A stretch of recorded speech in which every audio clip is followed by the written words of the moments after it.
Brooks, I thought about what you said to me the other day about my coffee. Stayed up half the night thinking about it. Something occurred to me. Fell into a deep, peaceful sleep, and haven't thought about you since. You know what occurred to me? You're just a kid. You don't have the faintest idea what you're talking about. That's all right. You've never been out of Lithuania.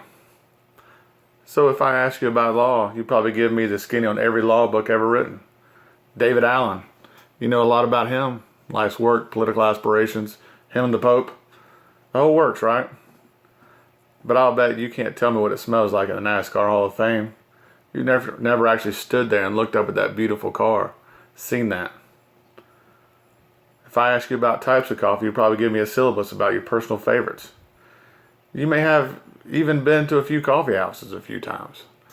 But you can't tell me what it feels like to wake up next to Lee Gray and feel truly happy. You're a tough kid.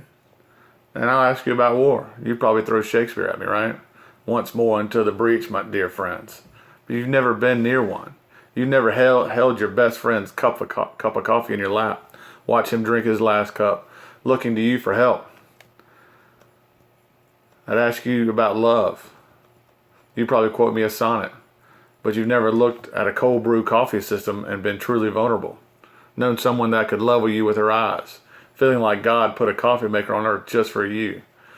Who could rescue you from the depths of sleepiness? And you wouldn't know what it's like to be her angel. To have that cup of coffee for her.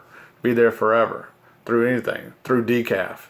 And you wouldn't know about sitting up in the hospital room for 2 months. Holding her cup of coffee. Because the doctors could see it in your eyes that the terms no more coffee don't apply to you.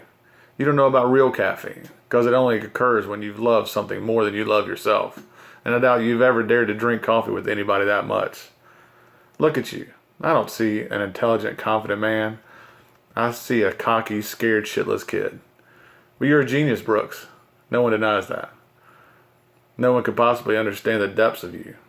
But you presume to know everything about me, about my coffee habits because of what you saw in a video of mine. And you ripped my fucking life apart. You're a janker, right?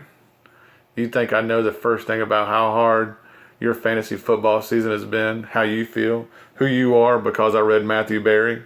Does that encapsulate you personally? I don't give a shit about all that because you know what? I can't learn anything from you I can read in some fucking website. Unless you want to talk about you, who you are, then I'm fascinated. I'm in. But you don't want to do that, do you, sport? You're terrified of what you might say. Your move, Chief.